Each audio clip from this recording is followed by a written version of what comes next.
నమస్కారం. పెట్రోల్‌తో కాకుండా నీళ్లతో వెహికల్‌ను ఎలా నడపొచ్చో కనిపెట్టిన అతన్ని మనం వైరల్ చేయం.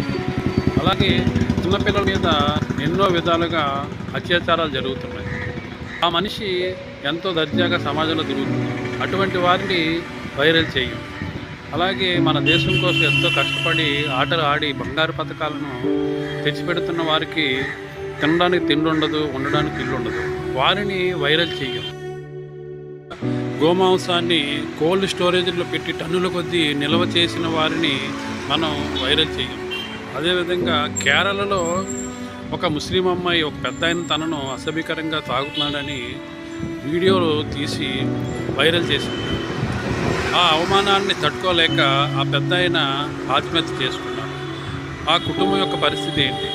ఆమెను వైరల్ చేసి ఆ కుటుంబానికి నష్టపరిహారం ఇప్పించే దిశగా మనం వైరల్ చేయాలి. మనం అలా చెయ్యం. ఒంటి నిండా బట్టలు కప్పుకోండి అన్నందుకు ఆ విషయాన్ని వైరల్ చేసి లాస్ట్‌కి మహిళా కమిషన్ వరకు కూడా తీసుకెళ్లే విధంగా వైరల్ చేశాం. శివాజీ, అన్వేషు, అనసూయ అంటూ వారి చుట్టూనే వీడియోస్ అన్నీ తిరిగాయి.